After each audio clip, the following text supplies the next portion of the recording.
Welcome to another episode of Strictly Business Unscripted. I'm your host, Keandra Jones. This podcast educates, ignites inspiration, fosters encouragement, and paves the way for growth among small businesses and the overall Oak Cliff community. But first, I'd like to thank our sponsors, Dallas Zoo, Home Care Network, and ServPro. Thank you for your support. And now, let's get into it. Today's episode is with Dallas native Tiara Cooper, who is an award-winning social justice leader committed to organizing directly impacted individuals by uplifting their stories and utilizing grassroots efforts to impact legal and policy change at the municipal, state, and federal levels. Fueled largely by her own experience being handed a felony conviction as a teen, she answers the unwavering call to liberation through advocacy that centers dismantling historical systems of white supremacy, ending mass incarceration, and shedding light on felony disenfranchisement.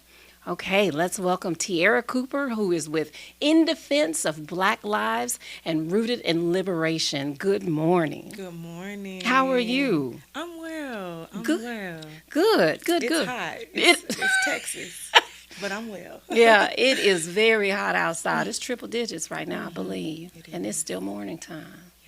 Well, you look beautiful as usual. Thank you for being here. Well, we're going to jump right into it. This is Strictly Business Unscripted. And so we're just going to get into your business, get to know you a little bit for those that don't know who you are. And so I'm just going to ask you a series of questions. Some I know, some I don't know. Okay. And so you've told me that nothing is off limits, and we appreciate that because we want to know who you are and how we can support what it is that you're doing. If that's okay. It is. You ready? Let's do it. Okay. So tell us, who are you outside of what you do? And we know you do a lot because I see you all over social media, but who is Tiara Cooper? Ooh, that is a challenging question. But I'll say I'm Tiara Cooper. I am a mom of two girls, Malun and Zai. I am just someone who loves culture, loves art, loves music. I love God. I am a strong woman of faith.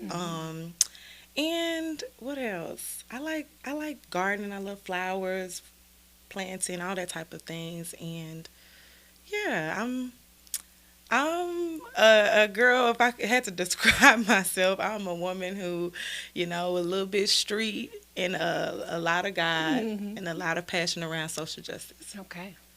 Yeah. I like to ask people that question because sometimes we are passionate about a thing and that becomes our identity. And as much as I love that we are passionate, me, myself, I've had to step away from my passion long enough to realize I'm still a person outside of that and develop some individualism, if that's a word, and make sure that I still stay true to me outside of what I'm doing for others. So, because what you'll do is lose yourself in it, and I think it's important to care for self.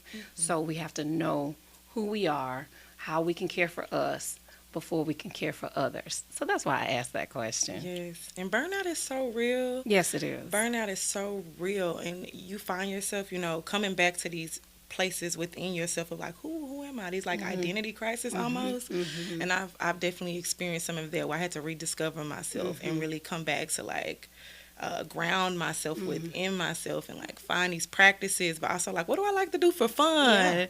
And really explore like, I don't know what fun looks like for me anymore. And so I wholeheartedly agree. Like, so what is your process when you're rediscovering you? What has your process been when you rediscover yourself? When I rediscover myself, like I said, I do a whole lot of grounding. So nature. I am one with nature. I love to be in nature. It's my favorite thing. And traveling. Okay. When I am traveling, I'm just my best self. When I'm in New York, when I'm just somewhere outside of Texas, I just feel like when I am exploring, I get to explore myself and I get to explore the city, a hot cup of coffee. It's the small things too. So I'm really a romanticizer too. I romanticize my life. I'm the main character. Yeah, good for you. That's good. That is one of the ways that I like channel my energy and rediscover myself time and time again. I'm also really like I said, a woman of faith and passion. So I go back to reading a whole lot when I need to just like kind of settle or ground. I do a lot of worshiping, singing. I don't sing that well, but I do a little bit. Karaoke and just fun things. Do you really? See, I didn't know that about you because I love karaoke. I love it. I didn't know that. Yeah, I love karaoke. I did not know. Okay. All right. So I'm going to have a karaoke buddy. I love that. Yes, let's do it. In fact, last night at the event, I wanted a karaoke band, and unfortunately, the committee did not want one. So, committee. Committee. Right? Right? We did not get the karaoke band. So you mentioned you like to travel. What's your favorite place and why? Oh, that is tough. What is my favorite place? I'm going to have to go with New York. I know that's pretty cliche. A lot of people, but like I love New York like the t-shirt. I am all in for New York. When I'm in New York, whether it's Times Square, Manhattan, Brooklyn, Harlem, I took some courses in Harlem for social justice, and just being able to explore like this black city, historically black cities, or even just the fashion in New York, right? New York is just that girl for me. Like, I love New York. You see so many different types of people. It's like this city that is just filled with people from everywhere. So you get a taste of everything, right? And the food, so amazing. It's just top tier. You know what? I think that's probably my favorite place too, maybe for different reasons. When I'm in Times Square, there's just such a different energy there. And the last time I went, I was in Times Square and I had on an Oak Cliff shirt because, you know, I like to represent Oak Cliff. And somebody said, "You from Oak Cliff?" I said, "Sure," you know, because I didn't know what they were about to say, and I get on the defense when they say something crazy. Yeah. He was like, "I'm from Oak Cliff." I said, "Really?" He said, "I love Oak Cliff." Oak Cliff everywhere. Everywhere is Oak Cliff. Everywhere. In New York, Times Square, I met a new friend. From Oak Cliff. From Oak Cliff. That is amazing. I know. Okay, so you mentioned your lovely girls. Talk to me about your babies. What do they enjoy? Oh my gosh, they are growing up. So my oldest, Zai, she's 13, and she's into dance. She's a dancer. Okay. She's into the arts in general. She spends a lot of money. Okay. She's really getting into that phase where she loves brands, and she has to have, like, we used to just go to Target and Claire's and have a good time. But now it's like, no, I want this, and yeah, this is always expensive. Yeah. So, there's Zai. Her real name is Jazaria, but we call her Zai. And then there's my 9-year-old Milan, Miss Milan. Miss Milan, she's the same. She's been the same since she's been a young girl. She's always been so sure of herself, very that's good. Confident. She knows what she likes and what she doesn't like, which is sometimes just like the worst thing to deal with as a parent. Really? But I admire her qualities. Like when she doesn't, she knows what she likes and she knows what she wants, and she tries things, but if she's not feeling it, she will let you know. Like, what's her zodiac sign? Milana's a Scorpio. Okay. She's a Scorpio. Okay. I think that's true of their sign. Is it? I think so. I don't think I've ever done any research on a Scorpio, but she's a Scorpio. Is she really? She is. Well, she's a natural leader. She is. That's what that is. And she's a mirror. Like, she will tell me in a heartbeat, like, Mama, she's just so straight up, like, no, I don't want you to do this today. Yeah. Or can we, you know, she's just very outspoken. I really appreciate that about her. Right. Yeah.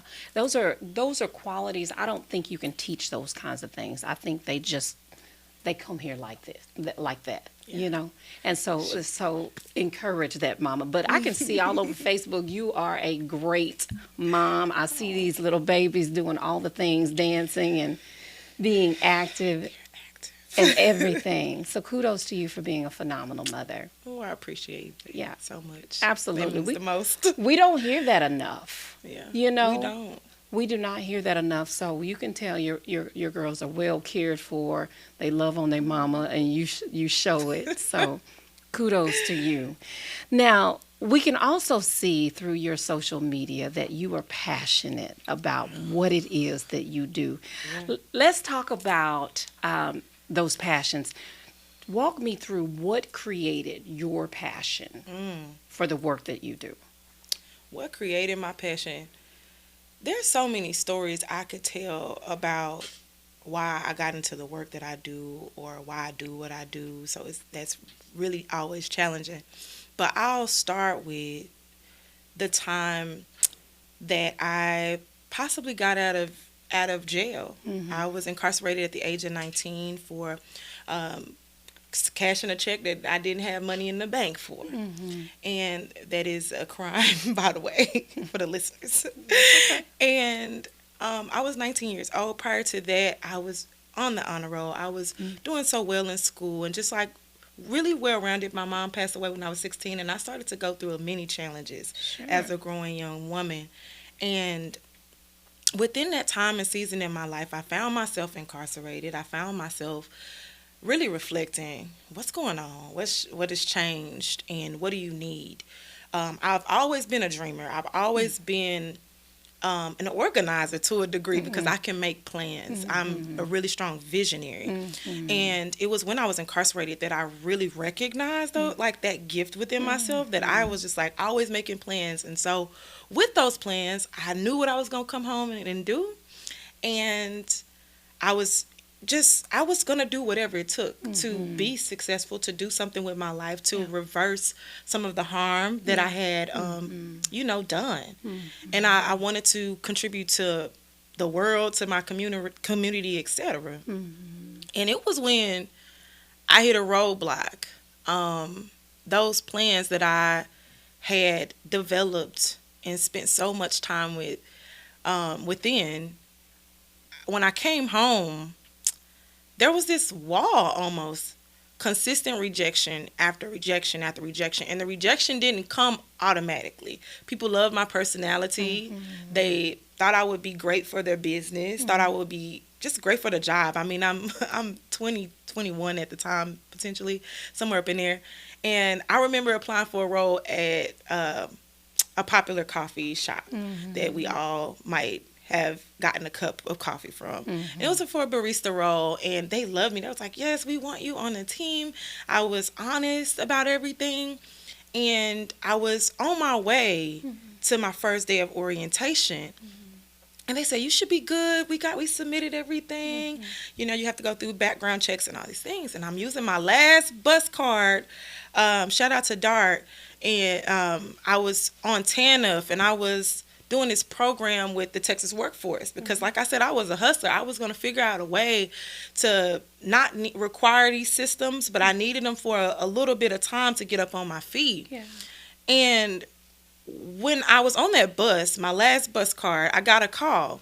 And she said, I'm sorry, Miss Cooper, you won't be able to start. You won't be able to work with us. And I was so devastated because I was at my last. Ooh, the story is always hard because I was down to my last. I remember that. And I remember having those two girls at home that I needed to provide for. And I'm young. I'm really young. And so for me, what I interpret that as was that you cannot provide for your family. You have no purpose. There is nothing for you to do. If you cannot serve a $9 cup of coffee, what can you do? And this is a nonviolent offense. So I remember being angry. I remember just swelling up inside and not knowing what to do. And it is because of that I started to really interrogate the system. And I really began to interrogate things like recidivism because I understood. In that moment, I understood how a person could go back to what they were doing. Absolutely. There was something in me that wanted to go back to figuring it out and whatever, because if I can't get a job and I'm trying my best and I have this plan, rejection, there's no purpose for me.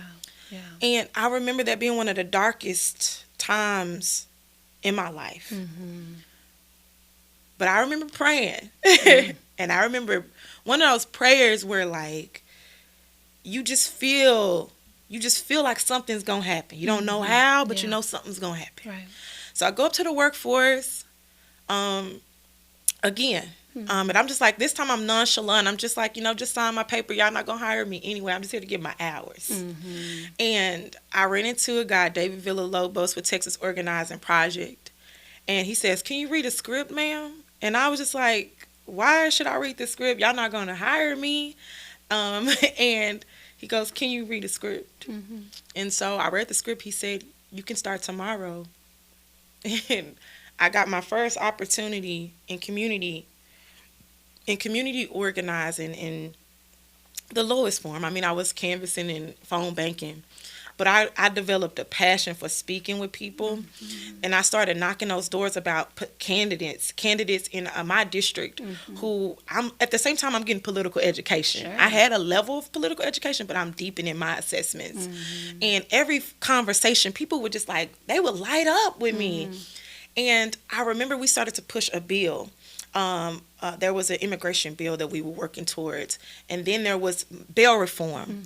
And I remember that bail reform bill initiative that we were working towards sparked something else in me that, like, I didn't want to do the electoral thing. But I cared about the issues impacting Black and brown and poor communities. And it was that that assessment that I got within that experience at Top that taught me, like, it's time to do something. I still didn't have the language for it, right? Within community organizing and activism. And then I started to organize from that point forward. I got accepted into a program with the Obama Leadership Training Academy. It was so, it was just one of those moments that was like, I don't even think I'm supposed to be here. I have a good friend who was really incubated and what do you call it? Young professionals, and works with a lot of colleges and things at the time. And I was like, this is for your people. And I remember telling him that, and he was like, apply. And so I applied. I got accepted at the last minute. But even when I go, I'm still just like, what am I here for? By the time I got to my table, that was the first time I remember sharing out loud that I was formerly incarcerated, sharing my experiences living in South Dallas, sharing my experiences just in life in general. And then they say, you're going to be the leader of our group. You're going to be the leader of our group. And by the end of that session, they picked 3 people to represent Texas. And I was one of them. Wow. And I just say, like, that was when I really started to believe that I could do something in community. You know, Tiara, I can feel your passion, and I have chill bumps. I can feel your passion, and I do believe that sometimes we do the things we do because there's a greater purpose to be fulfilled. I believe that this is your journey. This is your past. I mean, your past is part of your journey because you're going to be able to help others, and you can feel how passionate you are about that thing. Talk to me about what you currently do. We understand some of the journey. I know that this is just a small portion of the journey. Talk to me about what you do. Yeah. Well, I'm the managing director of In Defense of Black Lives. In Defense of Black Lives is a 501c3 organization that works to end mass incarceration, carceral harm and punishment, and police brutality, amongst many other issues. We center those mostly impacted, and within their work is so much to name. But I'll just start with, by being a director, being in leadership, you have to develop other leaders. That is a core of organizing, is that you recognize that you cannot do this by yourself. And I'm dependent on people, and I'm dependent on the development of others. And so within my work, there's a lot of education, political education. There's a lot of just organizing people to see their own power within themselves. There's a lot of empowerment that is required in the work that I do, because we empower people to go out and go empower their communities, and then we have to resist a system of oppression. And so a lot of people, what people see me doing is oftentimes I'm speaking out on issues like police brutality. I'm speaking out against issues that are happening within the jails. I do a whole lot of data and research around what is happening within jails, because people in jails have been erased from society and erased from community. There's not a whole lot of transparency about what is going on in our jails, especially during a pandemic where things like that begin to get magnified. It's like, we didn't know what was happening to our loved ones while they were incarcerated. We didn't know a lot of anything, even within our juvenile system. So in my day-to-day, it looks different. It looks different every day, because I also organize around national policies, and that just in itself is a whole nother conversation. Yeah. It's a whole nother conversation. But yeah, I'll just kind of leave it there. Now, I know you have to have very thick skin to do what you do. I can only imagine, to be young, to have little ones. I can only imagine well, I guess there's two questions here. So you mentioned some challenges. What are the biggest challenges you faced that you face? And then, I guess there's three questions here. How do you overcome those? And then, how do you maintain work-life balance? Ooh, that last one. Ooh, that last one now. Okay. Challenges. The first challenge is being a Black woman and doing the work that I'm doing. The industry that I'm in, the profession that I'm in, the career, however you want to name it, is male dominated. Sure. And even when people are thinking of mass incarceration, they think of Black men. They don't think of Black women. Yeah. So it's a lot of forerunning that is required in the work. I'm oftentimes the only Black woman on a panel. There might be 3 Black men or 2 Black men, 1 Latino man, and then there's me. And that's because we have broken that ground up. But one of the challenges is doing that work of, hey, we cannot have this conversation without women. Women are the fastest growing population in our jails right now. So we have to pay attention. We have to pay attention to women. Oh, wow. I didn't know that. They are. And an additional challenge is, from a national view, is being in Texas. Texas is an overlooked state as it relates to organizing, because for the type of policies that we are advocating around, it is considered an uphill battle. So when people look at a state like Texas and they say, well, we're not going to give resource to Texas because that's too much of an uphill. People like to resource what they feel is winnable. And there are a lot of policies that, it will require a lot of work. But we're willing to do their work. And we need long-term investments to see a shift or a transformation in states like Texas. Texas is a battleground state. And so, that's a challenge, just being in the South. The South. I'm doing a whole lot of conversations and panels from a national scale with how the South is resisting political violence. And my esteemed colleagues that we got Arkansas, we have Atlanta, and I'm representing Dallas, Texas, and we have St. Louis, and we're all coming to this table examining, like, where are we getting some wins? Where are we seeing some trends? Where are we needing more resources and more support? So that's a challenge, but it's also one of those things that we're starting to recognize where we have power, where we've identified our power. And, a challenge for me, I'm directly impacted. I think when you get to a certain level in your leadership, you get to a certain level in your career, people dehumanize you. They don't humanize you. They don't see you as a human. They see everything as transaction. Now, a whole lot of the work is transaction, but it's not transactional. It's relational. That's right. And you need relationships to do the work of the people. Yeah. I'm reliant on people. And I need people to see me. Yeah. The work doesn't consider that it's my kid's birthday. Yeah.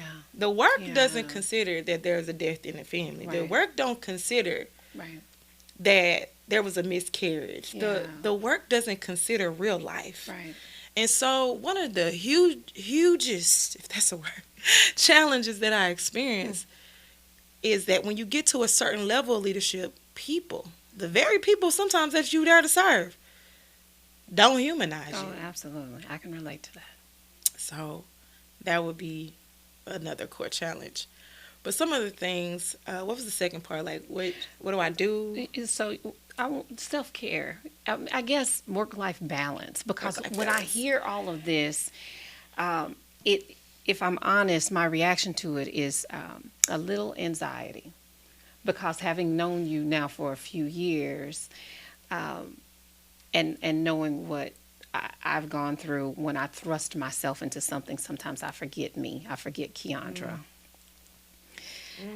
And so I want to know how you're balancing that, because when you give so much of yourself sometimes to other things, you can leave you depleted. And so I want to get back to that. Like, how are you balancing? Well, to be honest with you, today is a part of my balancing. I enjoy conversation. I don't make enough time for just conversation. Last night was opportunity to just have fun, let your hair down. So thank you for the invitation. Absolutely. Thank you for coming. Yes. I mean, I have great friends. I have great friends. I don't have a whole lot of folks in my circle. You don't need it. And You don't. So I've learned. I've learned You don't. lessons. But the friends that I do have, oh my gosh, we have so much fun. We Good. travel together. We go to basketball games. Good. We dance, all kinds of things. I also know when to slow down. I've learned that the hard way, but I've learned it. And so I do a lot of slowing down, and I'm not afraid to do that. Good. There used to be a fear within myself that if I wasn't hustling so hard, if I wasn't, just putting my life dang near on the line. Because in the work, I mean, I do put my life on the line. You do. But I mean, Yeah. every day, if I wasn't doing that I wasn't worthy or something. And so I, for one, had to like die to this belief that everything is relying on me somehow. Yeah. Yeah. Slow down. Yeah. And that was all connected to worthiness too. Yeah. Oh, So I really sure. did a huge like dive on like worthiness. What makes me feel worthy? Am I not inherently worthy? Yeah. And some of the work that was done on me while I was incarcerated too, because a lot of that stripping came into my real life. Like I didn't believe a whole lot in myself. I didn't have a lot of confidence, and I found confidence in what I did, Yeah. not in who I was. And I've really learned to know myself and Yeah. love myself. Yeah. And that's a growing process. Sure. Because the work, you just continue to grow. Right. There's more responsibilities and things, but part of that is like knowing who I am. I think that's really important. And so this is a what is it, a health, what is that called? A health check or whatever. I just want to make sure that all my sisters make sure that you're checking in with you, because we are notorious for overgiving to others and undergiving to us. And so I like to check in on people, make sure you're taking care of you. I love what you're doing for our community. I love that kind of thing. Please keep doing it. We need it. We need you on the front lines. But don't forget you. Yes, ma'am. Don't forget you. That is so important. Now, if there is someone that's watching that wants to get involved with your organization, or they're just passionate, they've got the same level of passion that you have, how can they get in touch with you or get involved? Yes, that is great. You can follow me for one, because I have so many different projects that I'm working on. You can follow me at the Tiara Cooper on Instagram, on Facebook. You can follow In Defense of Black Lives on those same media platforms, as well as indefenseofblacklives.org. You can also contact me at Tiara Cooper at In Defense of Black Lives. Also at TCADP, which is a death penalty organization, in a few different other ways. Just find me. I'm not hard to find. I'm on LinkedIn, first name, last name Tiara, last name Cooper. And there's things for you all to do. If you don't have time, I'm pretty sure that you have resources. If you don't have resources, I'm sure you have talent. So bring your time, your talents, your resources and plug into what's going on in the community. This is a shift in our country and in our communities and even in our families. So get involved. Well, thank you so much for being here today. We have most certainly enjoyed getting to know you better. So thank you, thank you, thank you. We hope to have you back soon. Of course. So come on back, hang out with us. I'm your host, Keandra Jones. And again, thank you for watching another episode of Strictly Business Unscripted. We'll see you next time.